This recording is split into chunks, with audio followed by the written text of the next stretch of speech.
যারা ভালো পড়ে না তারা হুজুরে কি কইছে এর উপর ডিপেন্ড করে, আর কোরআন হাদিস যারা পড়ে তারা আল্লাহ রাসূল কি বলছে এটার উপর ডিপেন্ড করে, হুজুরের কথার উপর ডিপেন্ড করে না। আমার আল্লাহ বলছে চোখ অবনত রাখো, পরনারীর দিকে তাকাইও না। আমার রাসূল বলেছে ইসরাব বাসারাকা ওয়ালা তুতবি'ন নাজরাতান নাজরাতা ফাইন্না লাকাল উলা ওয়া লাইসাত লাকাল আখিরা। আমার রাসূল বলেছে কোন নারীর প্রতি চোখ পড়ে গেছে তো চোখ নামাও, প্রথম নজর হঠাৎ করে এটা তোমার, গুনাহ হবে না। দ্বিতীয়বার তাকায়ও না, ওইটা তোমার না, এটা শয়তানের। দ্বিতীয়বার তাকালে তোমার গুনাহ হবে। কোরআনে আছে, হাদিসে আছে। ভণ্ড পীর বলল যে অসুবিধা নাই, তার কথা আমি শুনবো না। কোরআন পড়লে আপনি পাবেন আপনার রব বলেছে ওয়াকাদা রাব্বুকা আল্লা তা'বুদু ইল্লা ইয়া। তোমার রবের ফয়সালা আল্লাহ ছাড়া কারো ইবাদত করা যাবে না। এখন যত ইবাদত আমরা করি ঈমান আনার পরে আমাদের ইবাদতের মাঝে এক নাম্বারটার নাম হলো সালাত, নামাজ। নামাজ পড়বো আমরা কার জন্য? আল্লাহ। মাশাআল্লাহ, বলেন কথা কার জন্য? আল্লাহ। নামাজের মাঝে সবচেয়ে ইম্পর্টেন্ট অংশের নাম হলো সাজদা। This is the most essential part of salah. Most essential. Number one, top of the list. সাজদা হচ্ছে সবগুলো অংশের মাঝে এক নাম্বার।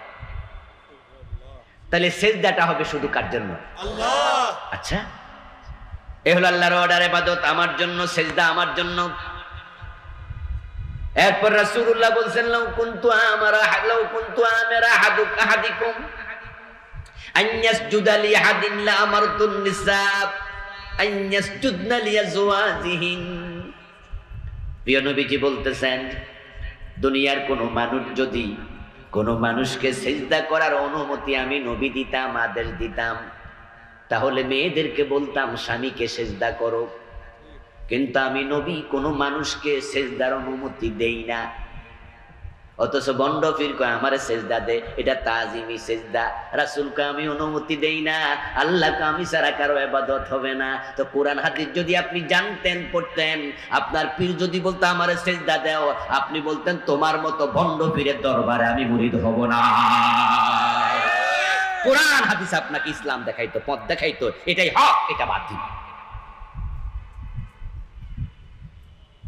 আমি জাস্ট উদাহরণ দিচ্ছি, আর কিছু না, এগুলো শুধু উদাহরণ। প্রতিটা জায়গায় জান্নাতের পথ খুঁজে পেতে হলে আপনাকে আল্লাহর কোরআনের কাছে যেতে হবে, রাসূলের হাদিসের কাছে যেতে হবে। কিন্তু আমার সামনে যারা বসে আছেন, ডানে বামে যারা আছেন, আত্মসমালোচনা করুন। বিসমিল্লাহর বা থেকে মিনাল জিন্নাতি ওয়ান নাসের সিন পর্যন্ত পুরাটা কোরআন আপনি অর্থ সহ তাফসীর সহ পড়ছেন কিনা? যদি না পড়েন শুরু করেন। শুরু করলে প্রমাণ হবে আপনি হেদায়েতের জন্য আল্লাহর কোরআনের কাছে গেছেন। আর যাওয়া তো শুরু হলো, কিন্তু জানি নাই। قال النبي صلى الله عليه وسلم تركت فيكم امرين شيئين لن تضلوا ما تمسكتم بهما كتاب الله وسنتي। প্রিয় নবী বলেন বিদায় হজের দিন 1,14,000 সাহাবীর সম্মুখে, ও আমার সাহাবারা, হতে পারে এই মাঠে এই দিনে কোনদিন তোমাদের সাথে আমার সাক্ষাৎ হবে না। প্রিয় নবীর বিদায়ের কথা শুনে কোন কোন সাহাবী কাঁদতে শুরু করলেন, বেকারার হয়ে কাঁদলেন। কারণ তারা বিশ্ব নবীকে ভালোবাসতেন নিজের জীবনের চেয়ে বেশি। সাহাবায়ে কেরামের চোখে অশ্রু দেখে, বেকারার হালত দেখে, বিমর্ষ বদন দেখে আমার রাসূল বললেন টেনশন করো না, আমি চলে যাব, তবে তোমাদের কাছে আমি দুটি জিনিস রেখে যাব। তারাকতু ফীকুম আমরাইন, দুটি জিনিস রেখে গেলাম।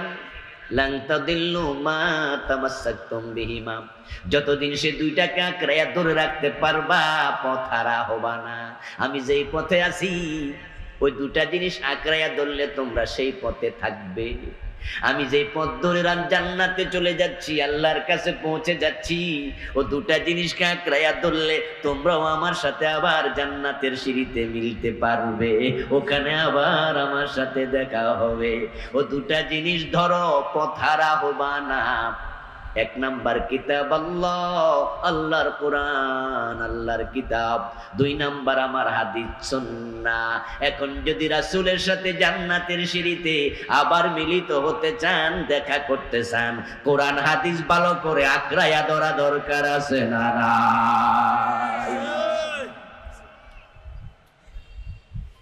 আমরা মাহফিলগুলোতে এসে আপনাদের কোরআন শেখাইতে পারবো না, এখানে সে পরিবেশ নাই। আপনাকে আমি সূরা ফাতিহার অর্থ যদি এখন শেখানো শুরু করি, ওয়াজ বন্ধ কইরা, তাহলে পিছন থেকে ওঠা শুরু করব। লোকজন কব সূরা ফাতিহার অর্থ শিখার লাগা হুজুর আনন্দ লাগে, এটা তো আমরাও পারি।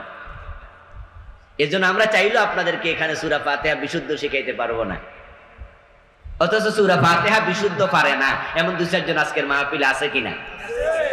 আপনি একাধারে 1 বছর আবুল কালাম আজাদের ওয়াজ শোনার যে ফজিলত, 365 দিন যদি আপনি প্রতিদিন আমার কাছে 2 ঘন্টা ওয়াজ শোনেন, এই সবটা এক জায়গায় রাখলে যে ফজিলত, আলহামদুলিল্লাহি রাব্বিল আলামিন একটা আয়াত শুদ্ধ করে যদি শিখেন, এটার ফজিলত হবে তার চেয়ে কোটি গুণ বেশি।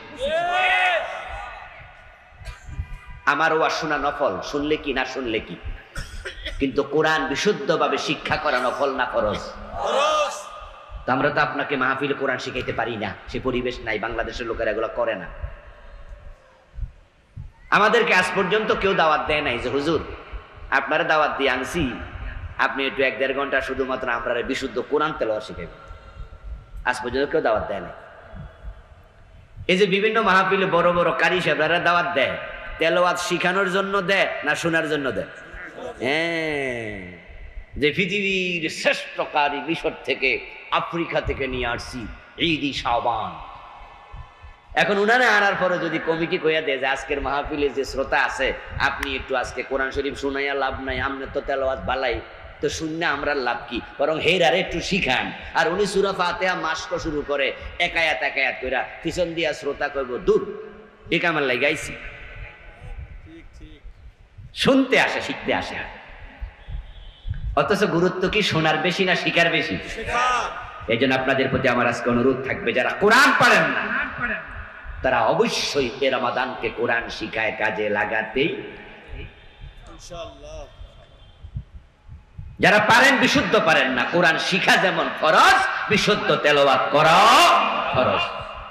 একজন হুজুরকে, হাফেজ সাহেবকে শোনাবেন, সাধারণ হুজুর মুজুর শুনে বেশি লাভ নেই। কারণ বাংলাদেশে আমি এমন অনেক টাইটেল পাস মাওলানা পাইছি যাদের তেলাওয়াত শুদ্ধ না, কিন্তু হাফেজদের অন্য কিছু থাকার না থাক, কমপক্ষে বিশুদ্ধ তেলাওয়াতটা আছে। এজন্য হাফেজ সাহেব থেকে সার্টিফিকেট নেবেন যে আমার তেলাওয়াতটা শুদ্ধ। হাফেজ সাহেব যদি বলে তেলাওয়াত সঠিক সহি, তাহলে এবার আপনার পরবর্তী পদক্ষেপ হবে, আমার আল্লাহ কোরআনে কি বলছে আমি একটু জানবো। কোরআন হলো জানার কিতাব, বুঝার কিতাব, মানার কিতাব। অথচ বড় পরিতাপ বাংলাদেশের আলেমদের জন্য, হাফেজদের জন্য। এমন অনেক মাওলানা আছে যারা সিলেবাসের বাহিরে তাফসীর আর পড়ে নাই। দাওরা পরীক্ষা দেওয়ার জন্য যতটুকু সিলেবাসে আছে, যারা লাইন ক্লাস ওটুকু পড়ছে, কামেল ক্লাসে বাইজাবি কাশাব পড়ছে, জালালাইন পড়ছে, সিলেবাসে যতটুকু আছে। সিলেবাসে তো 30 পারা নাই, 30 পারা ভালো করে পড়ায়ও না, অল্প কিছু সূরা কোনটা কোনটা পরীক্ষা আইব। পাশ করার পরে বুড়া হইয়া গেছে, দাড়ি সাদা হইয়া গেছে, এখনো পুরা কোরআন তাফসীর পড়ে নাই। এমন মাওলানা এই দেশে অ্যাভেলেবেল আছে। আর হাফেজের তো লবাবই নাই। 100 জন হাফেজের মাঝে 90 জন পাবেন যারা সূরা বাকারার অর্থটাও পড়ে নাই। আর পুরা কোরআন তো বহু দূরের কথা। তাহলে যেই দেশের আলেমেরা, যেই দেশের হাফেজেরা কোরআন জানে না, তাফসীর শিখে না, আমি কষ্ট হলো বলতে বাধ্য, তারাও প্রকৃত অর্থে কোরআনের কাছে যায় নাই। কারণ কোরআনের কাছে যে যাবে সে তো জানার জন্য যাবে, মানার জন্য যাবে। তো যে জানলই না সে মানলো কি? এই জন্য অনুরোধ থাকলো, কোরআন পড়বেন, জানবেন, বুঝবেন, মানবেন, পুরাটা আজ থেকে শুরু করে দেন। তারপরে এবার আল্লাহ বলছেন হুদাল্লিল মুত্তাকিন বলতে বলতে আল্লাযীনা ইউকিমুনাস সালাত, এবং সেই তো মুত্তাকি, সেই তো মুমিন, সেই তো জান্নাতি, সে তো ভালো মানুষ যে ব্যক্তি নামাজ কায়েম করবে, নামাজ কায়েম করবে। ইসলাম ঈমান আনার পরে ইসলাম আপনাকে আমাকে বলে তুমি যে ঈমান আনছো নামাজ পড়ে প্রমাণ দাও। নামাজ হলো ঈমানের প্রমাণ। দেহের মাঝে মাথা যেমন, ইসলামের মাঝে নামাজ তেমন। দেহ আছে কল্লা নাই, এটা কার দেহ চেনা যাবে না। কালেমা পড়ছো নামাজ নাই, তুমি যে মুমিন এটাও চেনা যাবে না। এজন্য প্রিয় নবীজি বলছেন মান তারাকা সালাতাম মুতাআম্মিদান ফাকাত কাফার, যে ইচ্ছা করে নামাজ ছেড়ে দেয় সে যেন কাফের হয়ে গেছে।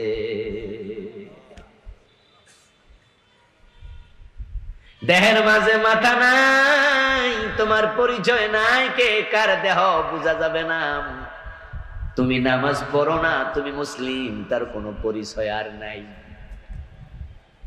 ক্বালান নবী সাল্লাল্লাহু আলাইহি ওয়াসাল্লাম বাইনাল মারই ওয়া বাইনাশ শিরকি ওয়াল কুফরি তারকুস সালাহ। সহিহ মুসলিমের হাদিস। প্রিয় নবীজি বলছেন একজন ব্যক্তি কাফের, মুমিন না মুশরিক, তার পরিচয় হবে নামাজ ছেড়ে দেয়া, নামাজ ধরা এর মাধ্যমে। যে নামাজ ছেড়ে দিয়েছে ঈমানদার বলার কোনো অধিকার তার আর নাই। দুজন বড় বড় সাহাবী ইবনে আব্বাস ইবনে মাসউদ ইবনে ওমর, বড় বড় সাহাবী ইবনে মাসউদ ইবনে ওমর দুইজনে মিলে একই কথা বলেছেন, শাব্দিক সামান্য পার্থক্য।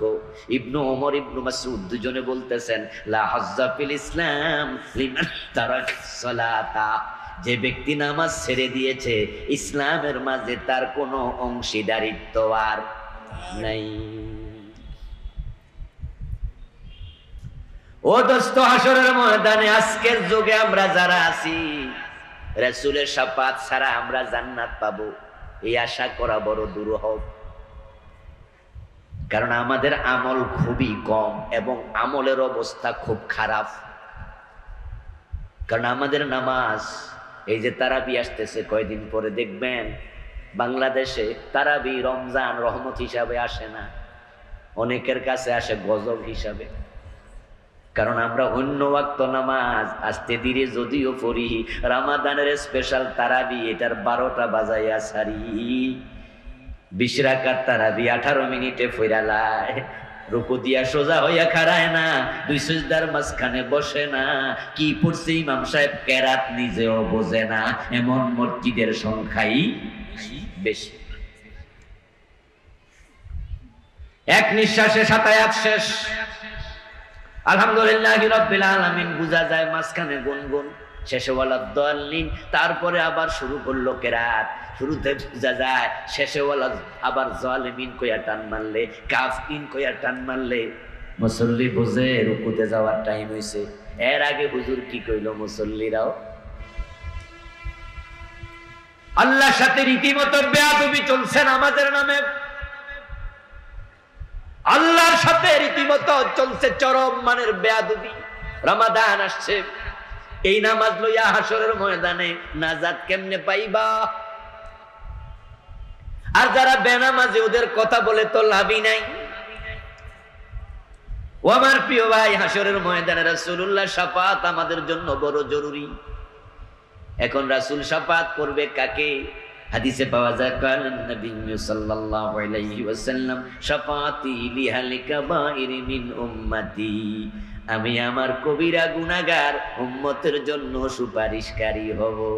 এই কথা শুনে কোন এক সাহাবী প্রশ্ন করলেন, ইয়া রাসূলুল্লাহি কাইফা তারিফু উম্মাতাকা ইয়াউমাল কিয়ামা ফি সাইরিল উমাম? নবী মুসা, নবী ঈসা, নবী হুদ, নবী লূত, নবী সালেহ, নবী সুলাইমান, নবী দাউদ আলাইহিমুস সালাম সব নবীর উম্মত হাসরের ময়দানে থাকবে। কোটি কোটি মানুষের মাঝে আপনার উম্মত আপনি সুপারিশ করবেন কেমনে? চিনলে না করতেন, কোটি মানুষের ভিতর উম্মত চিনবেন কেমনে? আমার রাসূল তখন জবাব দিন, ইন্নাহুম ইউদাউনা ইয়াউমাল কিয়ামাতি গুররান মুহাজ্জালিনা মিন আসারিল উযু, আমার উম্মত আমি চিনবো কারণ তাদের অজুর অঙ্গ থেকে যারা নামাজ পড়ছে তাদের ওযু, আর যারা ওযু করছে তাদের নূর। এখন বেনামাজি রাসূল তাকে চিনবে না, সে উম্মত। আমার সামনে যারা আছেন এখানে বেনামাজি আশা করছি নাই, কিন্তু আপনাদের ঘরে বেনামাজি আসেনি। বাবা নামাজ পড়ে, ছেলে পড়ে না, অথচ ছেলে যুবক। এমন লোক বাংলাদেশে আছে? নিজের বউটা নামাজ পড়ে না, নিজের মেয়েটা নামাজ পড়ে না। মেয়ে বালেগা, ক্লাস 8-এ পড়ে, 9-এ পড়ে, মেয়েটা হায়েজ হয়েছে। যখন মেয়েদের হায়েজ হয় তখন মেয়ে বালেগা হয়ে যায় না? সে 6-এ পড়ুক, সে কিন্তু বালেগা। ছেলের মুছ উঠছে, সে 9-এ পড়ুক, 8-এ পড়ুক, সে বালেগ। তখন থেকে আপনার জন্য নামাজ যেমন ফরজ, আপনার সন্তানের জন্য নামাজ পড়া। কিন্তু আমরা সমাজে দেখি বাবা হাজি সাহেব, কিন্তু মেয়ে বেনামাজি, ছেলে বেনামাজি। ভালো মানুষ, সন্তানরা, বউ বেনামাজি। হাসরের ময়দানে এই বেনামাজি সন্তানের মামলায় নামাজি বাবা জাহান্নামে যাবে। আবার বলছি, আপনি নামাজি, আপনি হাজি সাহেব, আপনি ভালো, কিন্তু সন্তানের মামলা আপনি জাহান্নামী হবেন। এই কথা আল্লাহ সূরা তাগাবুনে বলছে, ইয়া আইয়ুহাল্লাযীনা আমানু ইন্না মিনাজ-জুওয়াজিকুম ওয়া আওলাদিকুম আদুব্বান লাকুম ফাহদারুহুম। ও মানুষেরা, তোমাদের কারো কারো সন্তান, কারো কারো স্ত্রী তোমাদের জন্য কিয়ামতের দিন দুশমন হবে। আল্লাহরে বলবে, আল্লাহ আমার বাবারে ডাকেন, আমার বাবা আমারে নামাজ শিখায় নাই। 7 বছর বাচ্চার বয়স, নামাজ শিখাও। 10 বছর হলে নামাজ না পড়লে প্রয়োজনে শাসন করে নামাজ পড়তে বাধ্য করো, এমন হাদিস আছে? আপনি বাধ্য করছেন? আপনি তো মসজিদে চলে গেছেন শীতকালে ফজরের টাইমেও, মাশাআল্লাহ ভালো মানুষ, কিন্তু আপনার ছেলে ঘুমাচ্ছে, বাসায় সন্তান ঘুমায় থাকে, আপনি কিসের নামাজি? আল্লাহ আমার বাবারে ডাকো। লাজআলহুমা তাহতা আকদামিনা লিয়াকুনা মিনাল আসফালিন। এ বাবারে পায়ের তলা রেখে জাহান্নামে যেতে যাই। মেয়েটা স্কুলে যায়, কলেজে যায়, বাবা বোরকা সিলাইয়া দেয় না, বেপরদায় কলেজে যায়, চুলগুলো খোলা, সুন্দর এমনি, আরো ঠোঁটে লিপস্টিক দিয়ে আরো আকর্ষণীয় করেছে। বিউটি পার্লারের মতো সেজে গুজে ঘর থেকে বের হলো, ক্রস ওড়না গায়ে দিয়া, বুকের সৌন্দর্য দুই পাশ থেকে ঠিকরে বের হচ্ছে। রাস্তার পাশে দাঁড়ায়া দাঁড়ায় যুবকেরা লোক দৃষ্টিতে তাকাচ্ছে। 100 জন তাকাবে, আলাদা 100টি কবিরা গুনাহ হবে, আর আপনার মেয়ের একাই হবে 100 কবিরা গুনাহ। এই বেপরদা মেয়েটা তার কলেজ লাইফে, তার স্কুল লাইফে, ভার্সিটি লাইফে মোট কত কোটি কবিরা গুনাহ করছে। হাসরের ময়দানে আল্লাহ যখন বলবেন যা জাহান্নামে, মেয়ে বলবে, আল্লাহ আমার দোষ কি? আমার বাবা যদি বোরকা সিলাইয়া দিত, আমি তো আজকে জাহান্নামী হতাম না। আমার বাবার কি দায়িত্ব ছিল না আমাকে বোরকা সিলাইয়া দেয়া, পর্দা শেখানো? আমার বাবারে ডাকো, না জাআলহুমা তাহতা আকদামিনা লিয়াকুনা মিনাল আসফালিন। পায়ের তলা রেখে জাহান্নামে যাব, ধরা পড়ে যাবেন। এই জন্য নামাজ, নামাজ, নামাজ। ওয়ামিম্মা রাযাকনাহুম ইউনফিকুন। আল্লাহ তাআলা সূরা বাকারা শুরুতে বলতেছেন, যারা মুত্তাকি হবে, মুমিন হবে, জান্নাতি হতে চাইবে, তারা শুধুমাত্র নামাজই পড়বে না, আমার দেয়া রিজিক থেকে যাকাত ফরজ হলে তারা যাকাত আদায় করবে। যাকাত আদায় করা ইসলামের 3 নাম্বার ফরজ।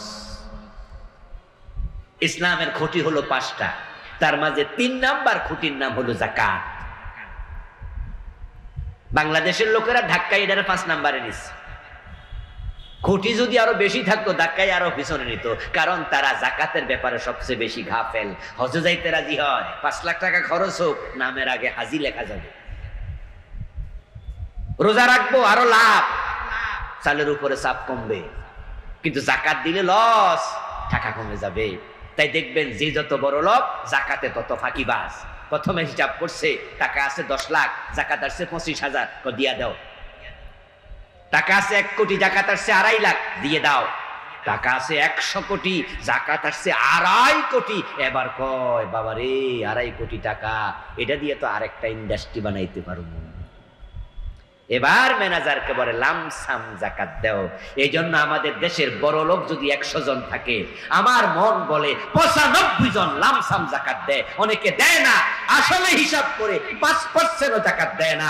ধনীরা যদি ঠিকঠাক মতো যাকাত দিত, এই দেশে যাকাত খাওয়ার মতো একটা গরিব থাকতো না।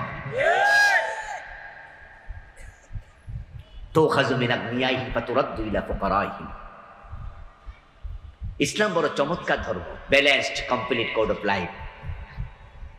ইসলাম is not a complete code of life, balanced complete code of life.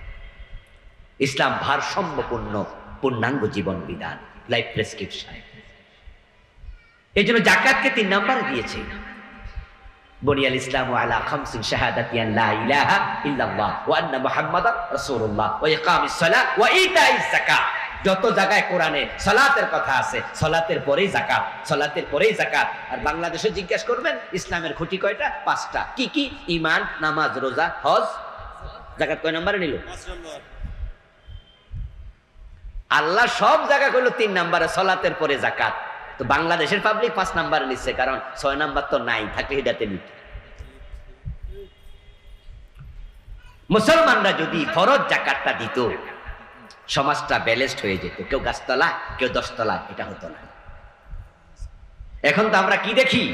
Crore crore টাকার মালিক ইন্ডাস্ট্রিয়ালিস্ট, অথচ তার কর্মচারী, তার বাসার দারোয়ান, অথবা তার যে ড্রাইভার, তার যে আপনজনরা আছে, ওদের যে টাকা দরকার, অসুস্থ, চিকিৎসা দরকার, অনেক পয়সাওয়ালারা সে খবর নেয় না। এটাই বেশি। আবার নেয় এমন 2-4 জন আসে, যারা নেয় তারা সৌভাগ্যবান মানুষ, পাই হিসাব করে যাকাত দেয়, এমন কোটিপতিও আছে, তবে সংখ্যাটা খুব কম।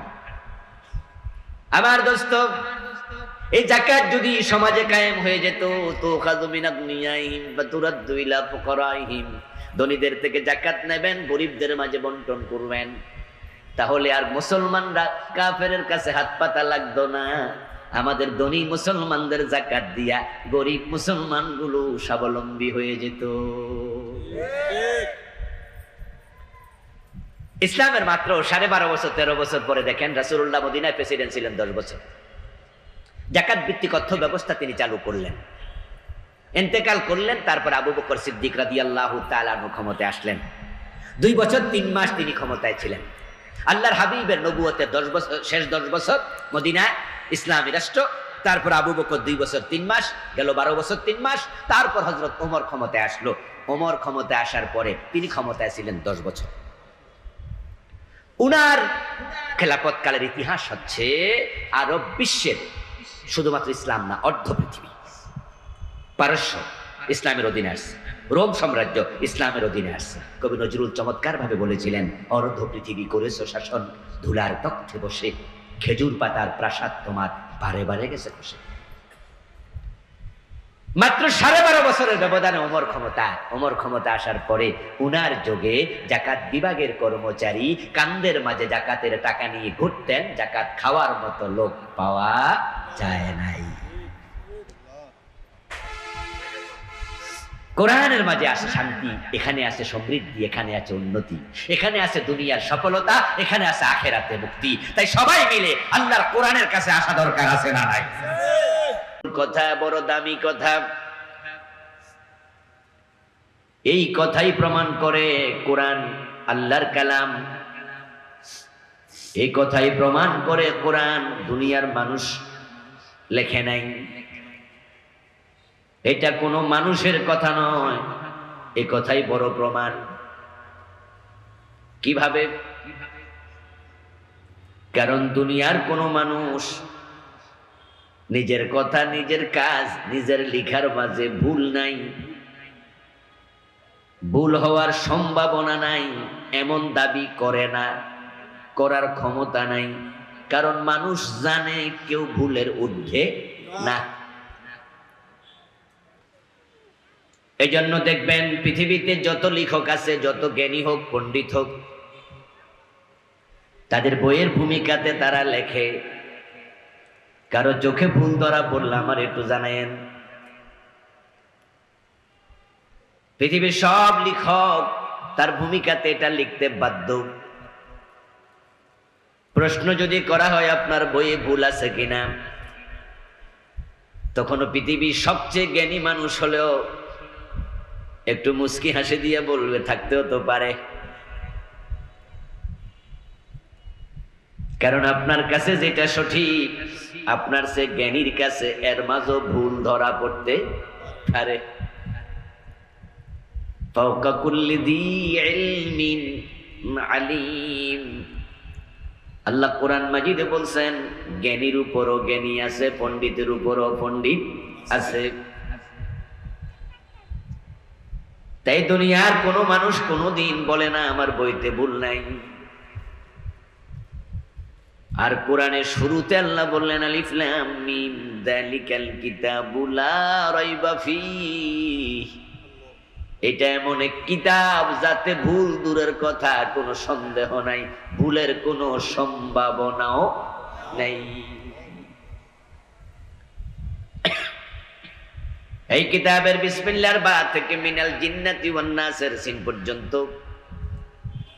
যত মেসেজ আছে সব সঠিক, যত বক্তৃতা আছে সব ঠিক।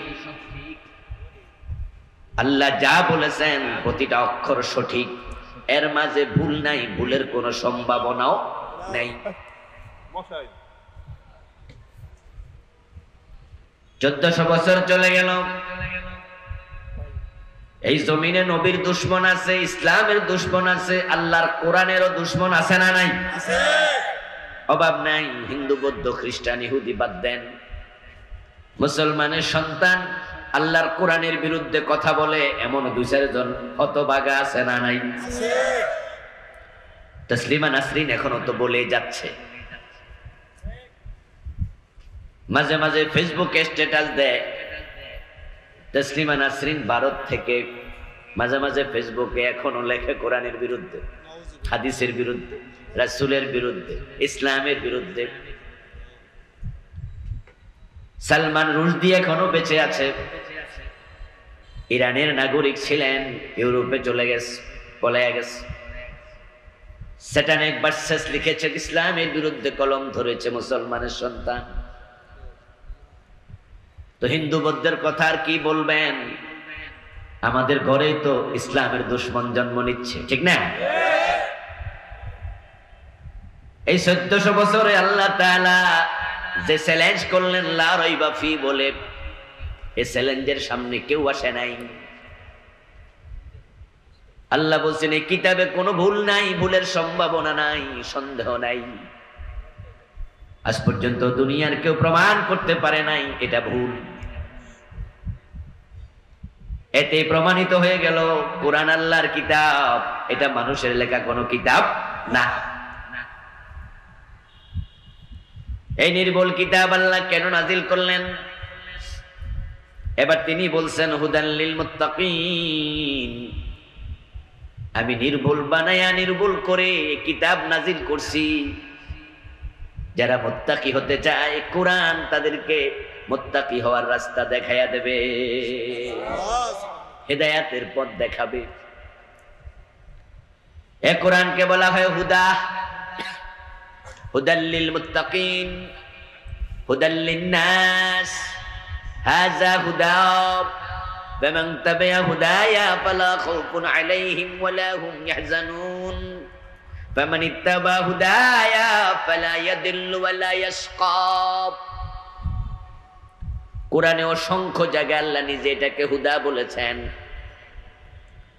হুদা শব্দের অর্থ হলো হাদি। হুদাটা মাজদার, ক্রিয়ামূল। এটাকে ইসমে ফাইলের অর্থে কর্তৃকারক বাক্যে ব্যবহার হলো হুদা মানি হাদি। এ কোরআন হলো হেদায়াত প্রদানকারী। সুবহানাল্লাহ। এটা আল্লাহর কালাম। হেদায়াত কার হাতে? আল্লাহর হাতে। মাশাআল্লাহ, জোরে বলেন কার হাতে? আল্লাহ। তো আল্লাহ জমিনে এসে ডাইরেক্ট আমাদেরকে হেদায়াত দেবে না, হাত ধরে ধরে পথ দেখাবে না। তাই কোরআন আল্লাহর কথা, আল্লাহর কালাম। তিনি এই কোরআনের মাধ্যমে দুনিয়ার মানুষকে হেদায়াত দেয়, জান্নাতের পথ দেখায়।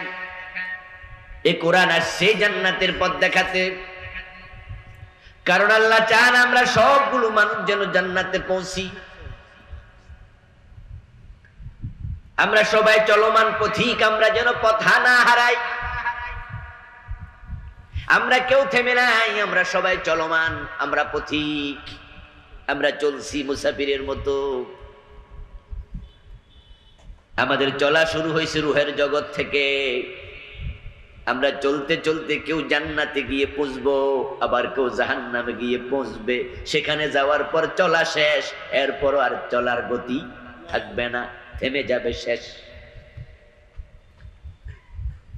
এজন্য পবিত্র কোরআনে আল্লাহ বলছেন ফারিকুন ফিল জান্নাতি ওয়া ফারিকুন ফিস সাঈর। দুনিয়ার মানুষগুলো দুই দলে বিভক্ত হয়ে চলছে, চলমান পথিকের মতো চলছে। একদল জান্নাতের দিকে আর একদল জাহান্নামের দিকে। পথিক চলতে গেলে পথ হারানোর সম্ভাবনা আছে না নাই? দুনিয়ার সব পথিক পথ হারায়, এটা নিয়ম। কারণ মানুষের এলেমের অভাব, মানুষের এলেম বড়ই কম, আর এলেম কম থাকার কারণে আমরা পথ হারাই। এই যে কিছুক্ষণ আগে আমি আপনাদের এখানে আসছি, এখানে আসার সময় তো আমি কতবার ফোন করছি, এই ভাই আমার রিসিভ করবেন না, কোন জায়গা থেকে নেবেন, ঠিকানা বলেন। তারপর আর দাঁড়ায় দাঁড়ায় মানুষের জিগাইছি। যদি পাবলিকরা আমি না জিগাইতাম তাহলে কিন্তু আমি ওইখানে আসতে পথ হারানোর সম্ভাবনা ছিল। এটাই দুনিয়ার নিয়ম। দুনিয়ার রাস্তার উপরে পথ, চোখে মানুষ দেখে, তারপরও মানুষ পথ হারায়। আর যে জান্নাত আল্লাহ বানাইছে সে জান্নাত আমরা দেখি নাই। ওই জান্নাতের পথ আমরা কেমনে খুঁজে পাবো?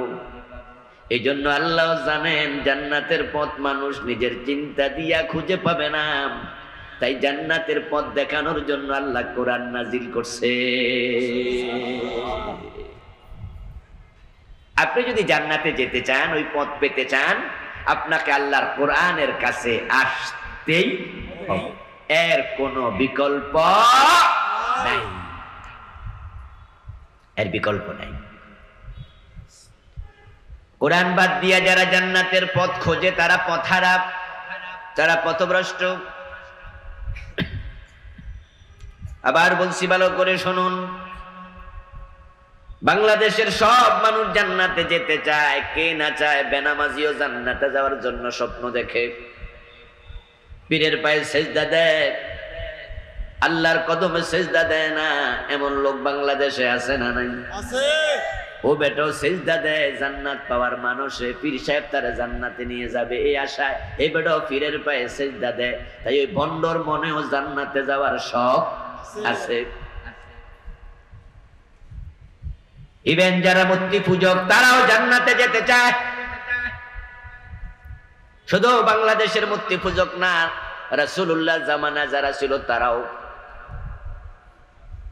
আর বাংলাদেশে তো আমরা দেখি, গাজীপুর চৌরাস্তায় যায় দেখবেন, আপনাদের এলাকায় বড় কোনো বাজারে গেলে দেখবেন হিন্দু দোকানদার মরা বাবার ছবিটা দোকানের মাঝে দেয়ালের সাথে ঝুলাইয়া সুন্দর করে বুক বরাবর লেখা রাখছে স্বর্গীয় সত্যেন্দ্র নারায়ণ দাস, স্বর্গীয় দুলাল চন্দ্র ভৌমিক, স্বর্গীয় অমক সাহা। আচ্ছা, এরকম লেখা কি আপনাদের চোখে পড়ছে নি কোনোদিন? স্বর্গীয় মানে কি দোজখী? না, জান্নাতি। স্বর্গ মানি জান্নাত, নরক মানি জাহান্নাম। তাহলে হিন্দু বেড়ার মনে স্বর্গে যাওয়ার কত শখ, অলরেডি বাবারে স্বর্গে পাঠাইয়া দিয়ে বেড়া দোকানদারি করতেছে। স্বর্গ বলতে জান্নাতকে বোঝে, নাম ভিন্ন জিনিস এক। আরবিতে বলে জান্নাত, ফার্সিতে বলে বেহেশত, বাংলায় বলে বাগান। সংস্কৃতি ভাষা হলো স্বর্গ, ইংরেজিতে বলে হেভেন। কেউ বলে চোখ, কেউ বলে নয়ন। জিনিস কয়টা? কেউ বলে বউ, কেউ বলে বধূ, কেউ বলে লাউ, কেউ বলে কদু, কেউ বলে আনন্দ, কেউ বলে ফুর্তি, কেউ বলে ভাস্কর্য। আমরা আলেমরা বলি এটাই হলো মূর্তি। জিনিস কয়টা? একটাই, নাম দুইটা দিছে, জিনিস একটাই।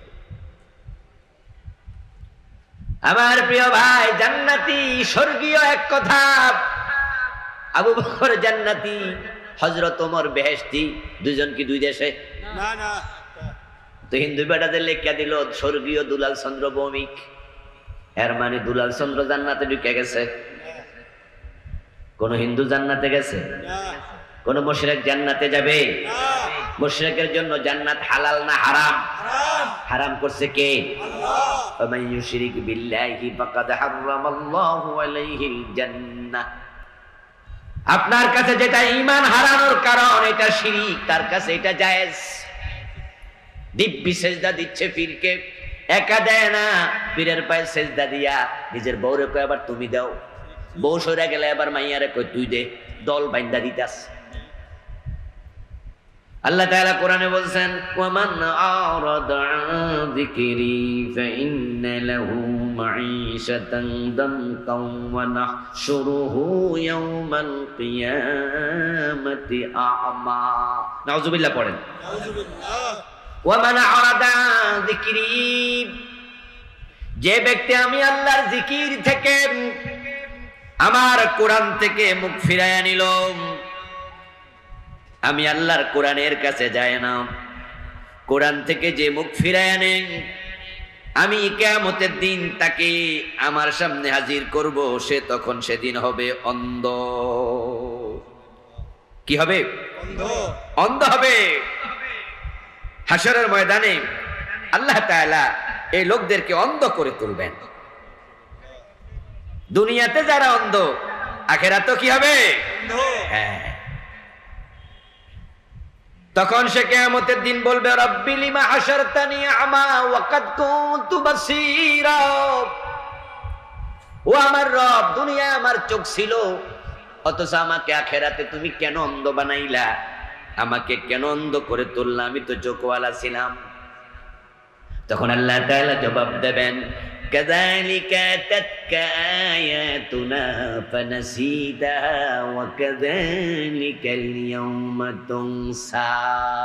ও মিয়াম, তোমার কাছে আমার আয়াত এসেছিল, কোরআন এসেছিল, ওই কোরআন সরাইয়া দিছো, তা থেকে বিস্মৃত থেকেছো, কোরআন ভুলে গেছো। এই জন্য আমি আল্লাহ আজকে তোমাকে ভুলে গেলাম, তোমাকে অন্ধ বানাইয়া তুললাম। তোমার মতো বান্দার প্রয়োজন আমার আর নাই।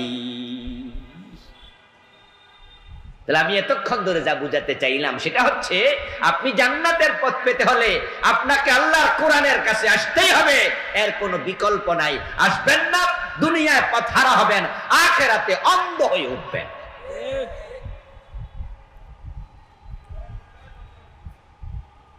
আর যারা আল্লাহর কোরআনের কাছে এসেছে, কোরআন তাদেরকে জান্নাতের পথ দেখাবে।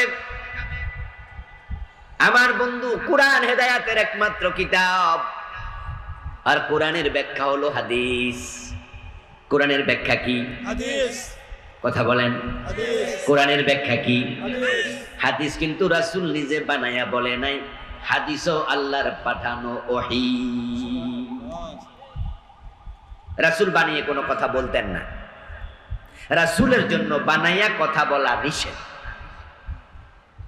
আমি আর আপনি তো মনে যা চা তাই কইয়া নাই, কিন্তু রাসূল মনে যা চা তা বলার অধিকার নাই, কারণ তিনি শরীয়তের প্রচারক, তার প্রতিটা কথা শরীয়তের অংশ, ঠিক না? আল্লাহ নিজে বলছেন মা ইয়ানতিকু আনিল হাওয়া ইন হুয়া ইল্লা ওয়াহয়ুন ইউহা। আমার নবী নিজ থেকে বানিয়ে প্রবৃত্তির তাড়নায় কোনো কথা বলেন না, তিনি যা বলেন সব তার কাছে ওহী হিসাবে পাঠানো হয়।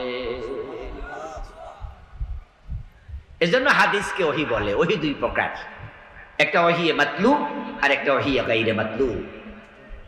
একটার নাম ওহী মাতলু, যেটা ওহী সরাসরি কোরআন, এটা নামাজে পড়া হয়। আই মাতলুবুন ফিস সালাহ, কোরআন ওহী, যে ওহী নামাজের ভিতরে তেলাওয়াত হয়। হাদিস ওহী, তবে গায়রে মাতলু, আই গায়রু মাতলুবিন ফিস সালাহ। হাদিস নামাজের ভিতরে তেলাওয়াত করা যাবে না, তবে এটাও ওহী। ইন্না আলাইনা জামআহু ওয়া বায়ানাহু, ইন্না আলাইনা জামআহু সুম্মা ইন্না আলাইনা বায়ানাহু। ওহী যখন আসলো, কোরআন যখন নাজিল হলো, প্রিয় নবীজি আশঙ্কা করলেন তিনি কোরআন ভুলে যান কিনা, তাই তিনি নাজিল হওয়ার সাথে সাথে বারবার পড়তেন, জিহবা নাড়তেন। জিবরিল আমিন কলবের মাঝে ওহী নাজিল করতেছে কোরআন, আর রাসূল মুখের মাঝে এটা তেলাওয়াত করতেছে। এমনও তো সময় ছিল লম্বা একটা সূরা একসাথে নাজিল হলো, এত লম্বা সূরা রাসূল তেলাওয়াত করতেন, বারবার ঠোঁট লাড়তেন। আল্লাহ তাআলা এটা দেখে রাসূলকে বলে লা তুহাররিক বিহি লিসানাকা লিতাওজালা বি, ও আমার নবী কোরআন ভুলে যাবেন এই আশঙ্কার কারণে তাড়াহুড়া করে ঠোঁট নেড়ে নেড়ে কোরআন পড়ার কোনো প্রয়োজন নাই। ইন্না আলাইনা জামাআহু ওয়া বায়ানাহু ফাইযা ক্বরানা ফাত্তাবি' কুরআনা সুম্মা ইন্না আলাইনা বায়ানা। ও নবী, আপনার কলবের মাঝে কোরআন আমি নাজিল করি, কলবের মাঝে বসায়া দেওয়ার দায়িত্ব আমি আল্লাহ নিলাম, টেনশনের কারণ নাই। শুধু কলবের মাঝে কোরআন বসায়া দেব না, সুম্মা ইন্না আলাইনা বায়ানাহু, তারপরে কোরআনের ব্যাখ্যাটা আমি আল্লাহ নিজ দায়িত্ব আপনাকে শিখাইয়া দেব। এই জন্য রাসূল যা বলতেন কোরআনের ব্যাখ্যায়, হাদিস কোরআনের ব্যাখ্যা। এখন আপনি যদি জান্নাতের পথ পেতে চান কোরআনের কাছে যেতে হবে, হাদিস বাদ দিয়া কোরআন হয় না। যেহেতু কোরআনের ব্যাখ্যা হাদিস, তাই হাদিসের কাছেও যেতে হবে। কোরআন হাদিস বাদ দিলে আপনি হেদায়েতের পথ আর পাবেন না। এখন আমার সামনে আপনারা যারা আছেন, এ কোরআন মাজিদের বিসমিল্লাহর বা থেকে মিনাল জিন্নাতি ওয়ান নাসের সিন পর্যন্ত এই সবটা হলো আপনার জন্য আমার জন্য গাইড বুক, হেদায়েতের কিতাব, পথ নির্দেশনা। এটাই জান্নাতের পথ দেখাবে। এখন আপনার বিবেকের কাছে আমার প্রশ্ন, এই বা থেকে শুরু করে মিনাল জিন্নাতি ওয়ান নাসের সিন পর্যন্ত এই সবটাতে আল্লাহ কি বলছে অর্থ সহ আপনি জানছেন কি, পড়েছেন কিনা? নিজেরে প্রশ্ন করেন। যদি অর্থ সহ না পড়েন, প্রমাণ হয় আপনি আল্লাহর কোরআনের কাছে এখনো যান নাই।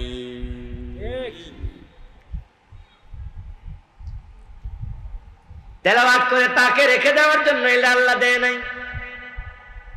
চুমু খাইয়ে খাইয়ে আদর করে যত্ন করে বুকের সাথে লাগাবেন, তারপর তাকে রেখে দেবেন, এই জন্য কোরআন আসে নাই। এটা হেদায়েতের কিতাব, পথ দেখাবে। এই পথ দেখানো মানে হলো এর মাঝে যা আছে তা মেনে চলো। মা আতাকুমুর রাসূলু ফাখুযুহু ওয়া মা নাহাকুম আনহু ফান্তাহু। কোরআনের মাঝে হাদিসের মাঝে আমার নবী মুহাম্মদ যা করতে বলেছেন করো, যা ছাড়তে বলেছেন ছাড়ো। এখন আপনি তো পড়েইনি নাই, ছাড়বেন না ধরবেন কি? আপনি তো জানেনই না। এজন্য কোরআন হাদিস যারা ভালো পড়ে না, তারা হুজুরে কি কইছে এর উপর ডিপেন্ড করে। আর কোরআন হাদিস যারা পড়ে, তারা আল্লাহ রাসূল কি বলছে এটার উপর ডিপেন্ড করে, হুজুরের কথার উপর ডিপেন্ড করে না। হুজুরের কথার মাঝে ভুল হওয়ার সম্ভাবনা আছে, আল্লাহর কথার মাঝে কোনো ভুল নাই। এখন এই দেশের লোকেরা হুজুর ধরে, ফির ধরে, অমক ধরে, তমক ধরে, কোরআন হাদিস ধরে না। এই জন্য অধিকাংশ লোক হেদায়েত থেকে বঞ্চিত। বড় পাগড়ি, বড় টুপি দেখে আপনি মনে করছেন আল্লাহর ওলি, জিনা। যে সমস্ত পীর ভণ্ড সেজদানে তাদের মুখও দাঁড়িয়ে আছে, যে সমস্ত পীর সেজদানে তাদের মাথাও টুপি আছে, ব্যাপারটা পীর তার মাথাও তার গায়েও পাঞ্জাবি আছে, দেখতে মনে হয় ফেরেশতা, অথচ ভণ্ড। এই জন্য কে কি বললো সেটা ইসলাম নয়, আল্লাহ এবং রাসূল কি বললো সেটা ইসলাম, ঠিক না? কোরআন হাদিস পড়ুন। রমাদান সামনে আসছে, রমাদান কোরআন নাজিলের মাস। এই জন্য আপনারা যারা কোরআন পড়েন নাই, শুদ্ধ পারেন না, শুদ্ধ পড়ুন। তেলাওয়াত পারেন না, তেলাওয়াত শিখুন। অর্থ পারেন না, অর্থ পড়ুন। কোরআনের অর্থ পড়তে গিয়া যেখানে বুঝে আসবে না, সেখানে ব্যাখ্যার তাফসীর আছে, হাদিস আছে, পড়বেন। আপনাকে আল্লাহ কোরআনে বলে দেবে এটাই হক, এটাই বাতিল। কোন হুজুরের কথার উপর নির্ভর করা লাগবে না।